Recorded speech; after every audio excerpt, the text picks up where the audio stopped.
He came to fix her garage door, a simple favor for a friend's widow. But when Alara's gaze lingered too long, he felt the weight of her loneliness, and his own. What she whispered next would haunt him every sleepless night. My name is Harlan Voss, and at 23, I was still piecing together what adult life really meant, juggling shifts at the hardware store with night classes in graphic design at the local community college. Milford, Oregon, was the kind of small town where everyone knew your business, nestled between dense pine forests and winding rivers that seemed to whisper secrets to anyone who listened. I'd spent my childhood here, bouncing from one relative's couch to another after my parents split, and now I had a cramped apartment above an old garage on Elm Ridge Road, filled with sketch pads and half-finished dreams. That particular afternoon, everything felt ordinary until my Uncle Ted called, his voice gravelly over the phone line, asking me to head over to Alara Thorne's place. She was the widow of his old fishing partner, Marcus, who died in a logging accident 2 years earlier, leaving her to manage that creaky Victorian house alone at the end of Willow Creek Lane. "She's got a leaky faucet in the kitchen and a sticking back door," Ted said. "You're good with tools, kid. It'd mean a lot if you could fix it up." "She's been handling things on her own too long." I didn't hesitate much. Helping out felt like the right thing, especially since I'd seen Alara at a few family gatherings back when Marcus was alive. She was always polite, offering a quiet smile across the picnic table, but we never really talked. She had this composed beauty, with dark hair usually pulled back and eyes that held a depth I couldn't quite place. I figured she was in her late 30s, maybe 38, carrying herself with a grace that came from years of navigating life's harder edges. Grabbing my toolbox from the bed of my battered Ford pickup, I drove out to her address, the gravel crunching under my tires as I pulled into the driveway. The house stood isolated, painted a faded white with overgrown hydrangeas crowding the porch, and tall evergreens framing it like silent guardians. The air was crisp with the scent of impending rain, and as I knocked on the weathered blue door, I felt a subtle unease, like stepping into someone else's story without an invitation. She answered after a few seconds, drying her hands on a floral dish towel, her expression a mix of surprise and relief. "Harlan, Ted said you might come by. I appreciate this more than you know." Her voice was soft, laced with a tiredness that tugged at something inside me, but there was warmth there too, making the moment feel less like a chore. She stepped aside to let me in, and the interior enveloped me with the aroma of fresh-baked bread mingled with faint lavender, a comforting contrast to the sterile smell of the hardware store. Alara wore simple jeans and a loose sweater that hugged her slender frame, her movements deliberate and unhurried, revealing a strength honed by solitude. The house echoed slightly as we walked, with framed photos on the walls capturing Marcus in his prime, grinning with a fishing rod in hand, his arm around her in happier times. A stack of unopened mail sat on the entry table, and a single cold coffee mug lingered on the counter, hints of a life lived in quiet isolation. "No trouble at all, Mrs. Thorne," I said, setting my toolbox down with a thud. "Uncle Ted mentioned the faucet first?" She nodded, leading me into the kitchen where sunlight filtered through lace curtains, casting soft patterns on the worn linoleum floor. "Please, call me Alara. And yes, it's been dripping nonstop. I tried fixing it with some tape, but that only made it worse." As she spoke, I knelt under the sink, the cool metal of the pipes against my fingers, twisting the wrench to replace the faulty washer. Water dripped steadily at first, pooling on the cabinet floor, and I could feel her presence nearby, not hovering exactly, but close enough that I was aware of every shift in her stance. She busied herself at the stove, boiling water for tea, the kettle's whistle eventually piercing the silence. "Chamomile?" she offered, her tone casual but inviting. "It's good for calming the mind after a long day." I wiped grease from my hands and accepted the mug she extended, our fingers brushing in the exchange. A fleeting touch that sent an unexpected spark through me, like static from a wool blanket on a dry winter night. She pulled back quickly, her cheeks tinting with a subtle flush, and turned to rinse a stray plate in the sink. We fell into easy conversation as I finished the repair, Me rambling about my design classes and how I hope to turn my sketches into a freelance business someday, escaping the monotony of stocking shelves at Ridgeview Supplies. That sounds promising, she replied, leaning against the counter with her arms crossed, her hazel eyes meeting mine briefly. Young people like you have that spark. Marcus used to say we lose it as we get older, buried under responsibilities. There was a wistful edge to her words, a crack in her composure that made me pause, wrench still in hand. I glanced up, and for a moment, our gazes locked, her expression holding layers of unspoken stories, making the age difference between us feel both pronounced and strangely irrelevant. With the faucet sorted, now silent and steady, I moved on to the back door as she suggested, the one leading to a small, overgrown garden where weeds tangled with forgotten flower beds.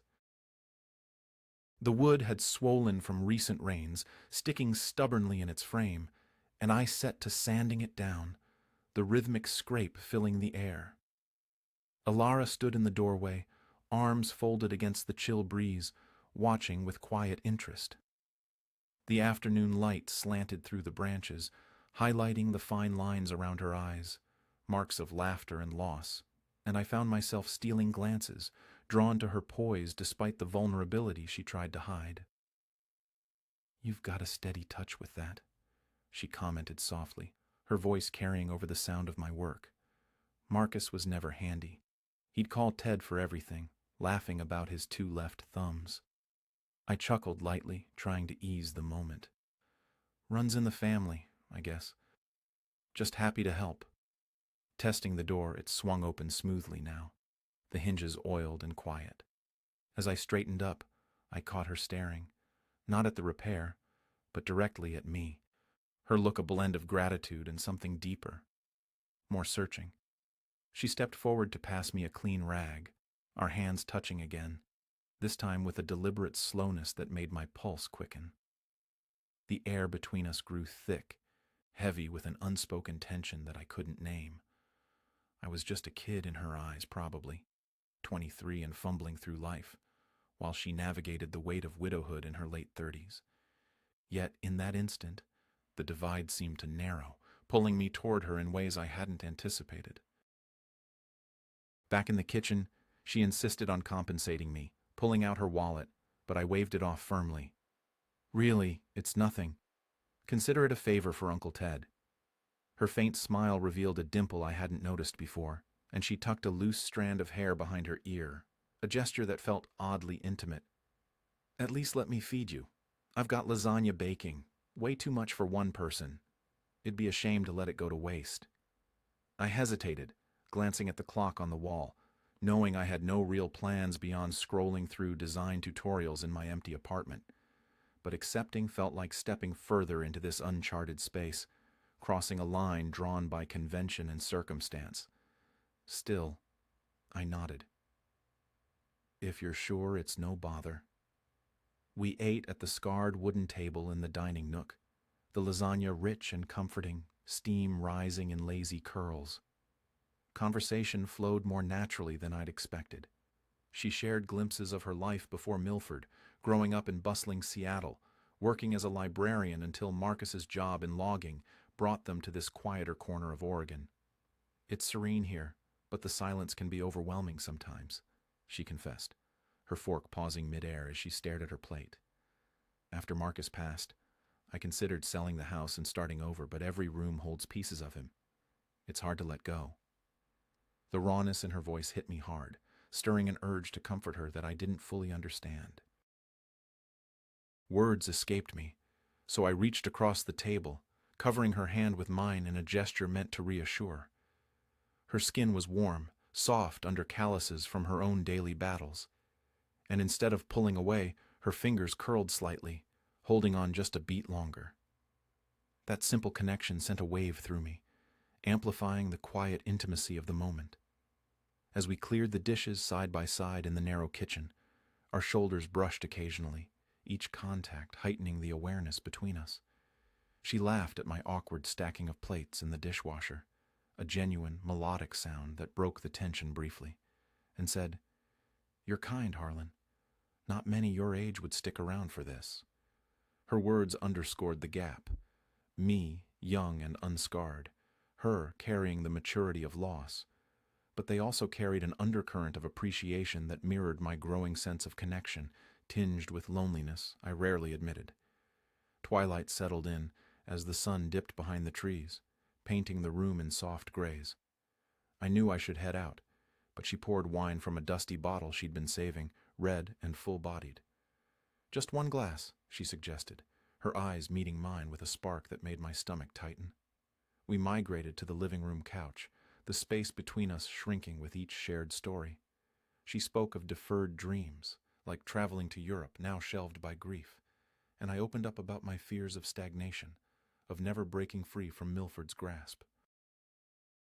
It was effortless, confiding in her, her presence both soothing and stirring, like a gathering storm. When the clock chimed 9, I rose reluctantly. This was more than I expected. "Thank you, Alara." She walked me to the door, her hand resting lightly on my arm, sending another subtle thrill. Then, she closed the door behind us, sealing us from the outside world, and looked up at me with an intensity that made my heart race. "Harlan, promise me. You won't tell anyone about tonight, will you? About lingering like this?" I swallowed, the weight of her words settling in. "Of course not. It was just dinner." She nodded, but her gaze held more, a silent plea wrapped in vulnerability. Sometimes moments feel right, even when they're not supposed to. Driving home through the starting rain, the wipers swishing rhythmically, her words echoed in my mind, stirring a mix of excitement and trepidation. The night had shifted something inside me, awakening feelings I wasn't ready to face. This was only the beginning, but he didn't know yet how quickly things could spiral out of control. The next morning, Ilara's voice lingered in my mind like a song I couldn't shake, her quiet plea, "You won't tell anyone, will you?" replaying as I tied my boots for another day at Ridgeview Supplies. I was 23, still figuring out how to navigate a world that felt too big and too small all at once, and last night's dinner at her place had left me unsettled, caught between guilt and something I didn't dare name. Milford's streets were quiet as I drove to work, the pines along Main Street casting long shadows in the early light. The hardware store was its usual chaos of clanging metal and customers haggling over paint swatches. But my thoughts kept drifting to her, those hazel eyes, the way her hand felt in mine, the weight of her loneliness mirroring something in me I hadn't faced. By noon, my phone buzzed in my pocket, and my pulse jumped when I saw her name. "Harlan, the attic lights flickering now. Could you swing by after your shift? No pressure." The message was polite, practical, but it carried an undercurrent that made my chest tighten. I typed back, "Got it. 6 p.m. work?" before I could overthink it, knowing I should have said no, should have drawn a line in the sand. But the pull was stronger than reason. When I pulled into the driveway at 47 Willow Creek Lane, the sky was bruised with clouds, the air heavy with the promise of rain. Ilara opened the door, her hair loose for the first time, dark waves framing her face in a way that softened the weariness in her eyes.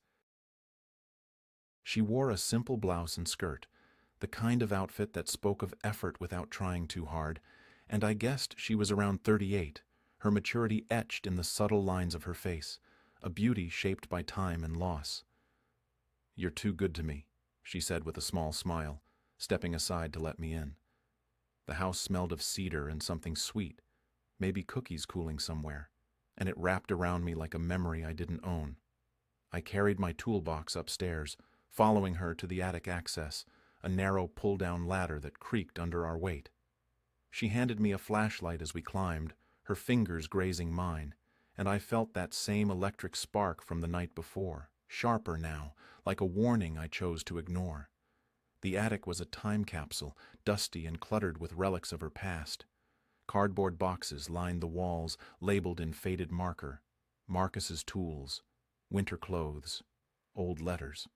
The single bulb overhead flickered erratically.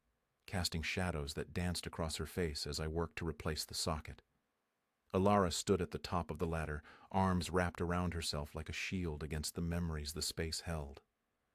"I haven't been up here in ages," she said softly, her voice barely carrying over the hum of the house. "It's too much sometimes, seeing his things." Her words were heavy, pulling me into her world, and I glanced down to find her eyes on me, not the boxes, her expression raw and unguarded. I wanted to say something to ease her pain, but my throat tightened, so I focused on the wiring, my hands steady despite the storm inside.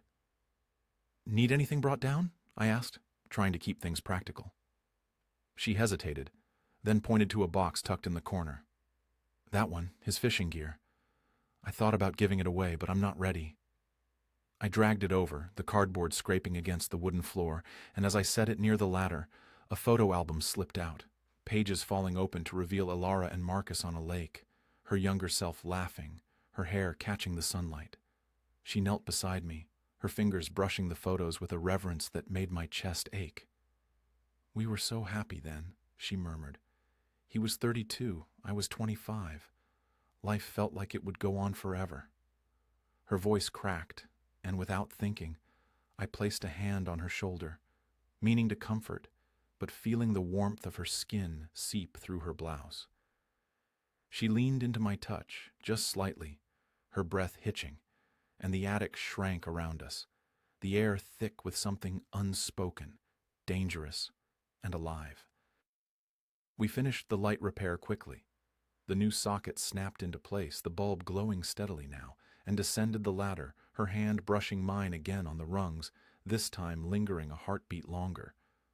Back in the hallway, she offered me soup, her voice casual but her eyes betraying a need for company. "It's just vegetable. Nothing fancy, but I'd hate to eat alone again." I should have left, should have cited the stack of assignments waiting on my desk or the laundry piling up in my apartment's corner. But her invitation was a lifeline, and I found myself nodding, following her to the kitchen where the pot simmered, filling the room with the scent of thyme and carrots. We ate in the living room, bowls balanced on our knees as rain began to patter against the windows, the storm rolling in from the west.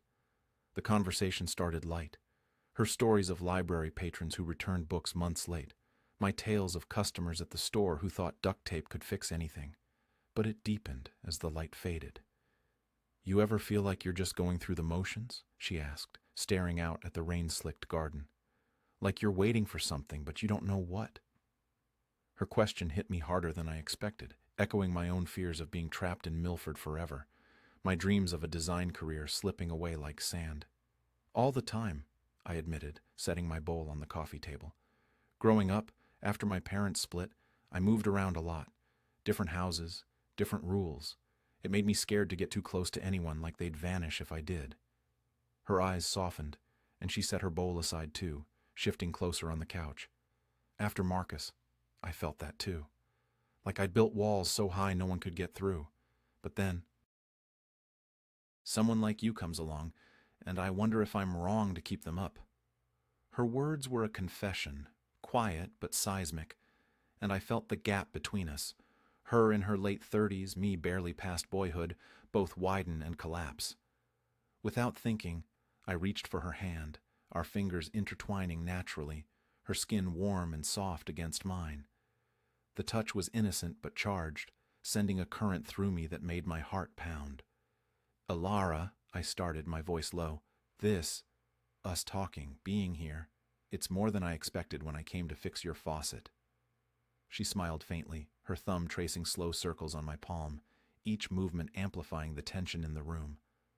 "For me, too," she whispered. "But you're so young, Harlan. With so much ahead, I'm not. This could get messy."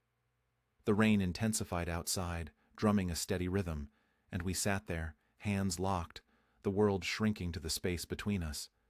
She shared more, her abandoned dream of writing a book about Milford's history, the nights when the house's silence was deafening. I showed her a sketch on my phone, a digital rendering of the town's riverfront I'd done for class, the lines capturing the water's flow under moonlight. "This is stunning," she said, leaning closer, her shoulder pressing against mine, her breath warm on my cheek. You see the world differently, Harlan. You see beauty where others don't. As the storm raged, we moved to the porch, wine glasses in hand, the white wine crisp and cool against the humid air.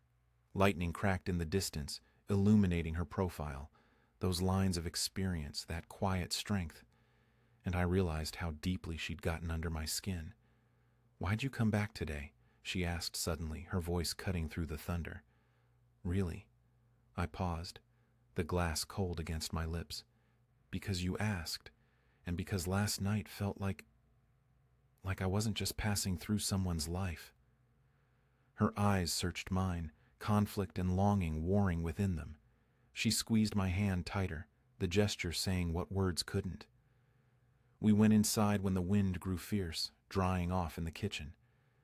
As I wiped down the counter, a pointless task to prolong my stay, she stepped closer, her back to the sink, her gaze steady. "Thank you for listening," she said, her voice barely audible. I hugged her impulsively, meaning it as comfort, but it deepened as her arms wrapped around me, her head resting on my shoulder. Her heartbeat was fast, matching mine, and when we pulled back, our faces were close, breaths mingling in the dim light. For a moment, I thought we'd crossed that line, but she stepped away, her cheeks flushed. "It's late. The roads might flood. You should go." I nodded, grabbing my jacket, but at the door, she stopped me with a hand on my arm. "Harlan, tonight, the things we said, the way it felt, keep it between us, okay? It's just ours." "I promise," I said, my voice steady despite the chaos inside. As I drove through the pouring rain, her silhouette in the doorway burned into my memory, a promise of something neither of us could fully grasp. Everything is heading toward a moment that will catch them both off guard. What she does next will leave a mark he'll carry forever. The days after that rainy evening blurred into a restless rhythm, each one colored by thoughts of Alara that I couldn't shake. I was 23, supposed to be chasing deadlines for design projects or hustling at Ridgeview Supplies, not replaying the warmth of her hand or the way her hazel eyes held mine like they saw something I hadn't yet discovered in myself. Milford's familiar streets, lined with weathered storefronts and pines that whispered in the wind, felt different now, as if her presence had rewritten the town's quiet corners. Her texts came sparingly over the next week, small and practical. A thank you for the attic light, a question about a wobbly shelf in her garage. Each one landed like a pebble in still water, rippling through my routine, pulling me back to 47 Willow Creek Lane. I told myself it was just neighborly duty, a favor for Uncle Ted's friend, but the truth sat heavier. I wanted to see her again, even if every instinct screamed that I was treading dangerous ground. That Friday, Uncle Ted's voice crackled through my phone as I sorted bolts in the store's back room, the air thick with sawdust and metal. "Ilara says her garage door opener's acting up. Can't get her Chevy out. You free this weekend?" His tone was casual, oblivious to the weight his words carried. I hesitated, my thumb tracing the edge of my phone. The smart move was to pass it off, say I was swamped with schoolwork or gigs, but the image of her standing in that attic, vulnerable yet strong, flashed in my mind. "Yeah, I'll swing by tomorrow morning," I said, ignoring the knot tightening in my gut. She was a widow, nearly 40, carrying a past I could only imagine, while I was just Harlan Voss, a kid with a toolbox and dreams too big for this town. What was I doing? Letting this pull me in? Saturday dawned clear, the sun slicing through clouds as I drove to her place, my truck rattling over the gravel of Willow Creek Lane. Alara was already in the garage when I arrived, dressed in oil-stained overalls that hung loose on her slender frame, her dark hair pulled into a messy ponytail. Tools were scattered across the concrete floor, a testament to her failed attempt at fixing the opener herself. "I watched a tutorial online," she said with a self-deprecating laugh, wiping sweat from her forehead with the back of her hand. "Clearly, I'm no mechanic." Her face, caught in the morning light filtering through the garage's small window, showed the lines of someone who'd lived deeply. Around 39, I guessed, her beauty sharpened by experience, not diminished by it. The sight of her, determined yet slightly defeated, stirred something protective in me, a feeling I hadn't expected. We set to work, dismantling the opener's chain drive, the hum of our task filling the space. The garage was a time capsule of Marcus's life. Fishing rods mounted on the walls, a battered tackle box in the corner, a faded Milford High baseball cap hanging on a hook. As we passed wrenches and screws, our hands brushed repeatedly, each contact a quiet jolt that made my pulse quicken. She teased me about my methodical approach. "You're like a surgeon with that screwdriver." And I shot back with a story about a customer who tried to return a broken drill, claiming it ran out of power after one use. Her laughter rang out, bright and unguarded, bouncing off the concrete walls, and for a moment, the garage felt alive, not haunted. But her eyes kept finding mine, lingering a second too long, and I sensed the same tension from before, now amplified by the enclosed space and our shared task. The repair took hours, the chain drive stubborn but eventually yielding to our efforts. As we tested the door, watching it glide up smoothly, she clapped her hands, a spark of triumph in her expression. "We did it, Harlan," she said, offering a high five that turned into a clasped hand, our fingers lingering together. The touch was electric, grounding us in that fleeting moment of victory. "You're a natural at this," she added, her voice softer now, her gaze holding mine with an intensity that made my throat tighten. "Not just the fixing. You're good at making things feel less heavy." Her words landed like a confession, raw and unexpected, and I felt the weight of her loneliness, a mirror to my own quiet fears of being adrift. "Lunch?" she suggested, brushing her hands on her overalls. "I've got bread and cold cuts. Nothing fancy, but it's better on the porch." I nodded, though part of me knew I was wading deeper into waters I didn't fully understand. We ate outside, the garden sprawling before us, wildflowers pushing through tangled weeds under the noon sun. The breeze carried the scent of pine and earth, and we sat at a weathered wooden table, sandwiches piled high with turkey and cheese. Silence settled comfortably at first, broken only by the distant call of a hawk circling above the forest. Then she spoke, her voice low, staring at the horizon. "Do you ever feel like life's slipping past you? Like you're stuck in a moment you can't move on from?" Her question cut deep, echoing my own restless nights, sketching designs that might never see the light of day. "Every day," I admitted, setting my plate aside. "I keep thinking I'll break out of Milford, make something of myself, but it feels like I'm running in place. Being here, though, it's different. Like I'm not just passing time." Her hand found mine across the table, deliberate this time, her fingers weaving through mine with a quiet strength. "You make me feel that way too," she said, her voice barely above a whisper. "But Harlan, I'm older, set in my ways. You've got your whole life ahead, and I'm tied to this place, to memories." The conflict in her eyes was palpable, her in her late 30s, me barely out of my teens, separated by years and experiences yet bound by this undeniable pull. We moved inside as the sun climbed higher, her leading me to the living room where she pulled a sketchbook from a drawer beneath the coffee table. "Marcus pushed me to draw," she said, flipping through pages of landscapes. Rivers curling through Milford's valleys, the town square under snow. Her lines were fluid, alive with emotion, capturing the soul of places I'd walked past without truly seeing. "I stopped after he died. It hurt too much." Her voice wavered, and I sat beside her on the couch, our shoulders touching as I studied her work. "These are incredible, Alara," I said, meaning every word. "You've got a gift." She leaned closer, her breath warm against my cheek, as she pointed out a sketch of the riverfront, and the room grew smaller, the air thick with unspoken possibilities. The moment came without warning. I turned to her, our faces inches apart, her eyes searching mine with a vulnerability that stripped away pretense. "Alara," I began, my voice rough, but she silenced me with a finger to my lips, her touch soft yet commanding. Slowly, she closed the distance, her lips brushing mine in a kiss that was tentative at first, then deepening as I responded, my hands finding her waist. Her fingers framed my face, steady and sure, and the kiss became a confession of longing, of fear, of everything we'd held back. We pulled apart, breathless, foreheads pressed together, her hands still on me. "We shouldn't," she whispered, but her arms tightened around me, contradicting her words. "I know," I replied, my voice thick, yet neither of us moved away. She led me upstairs, her hand in mine, to the bedroom she'd once shared with Marcus. Photos on the dresser watched silently, a younger Alara and him, frozen in time. As we undressed with careful deliberation, each movement a question answered.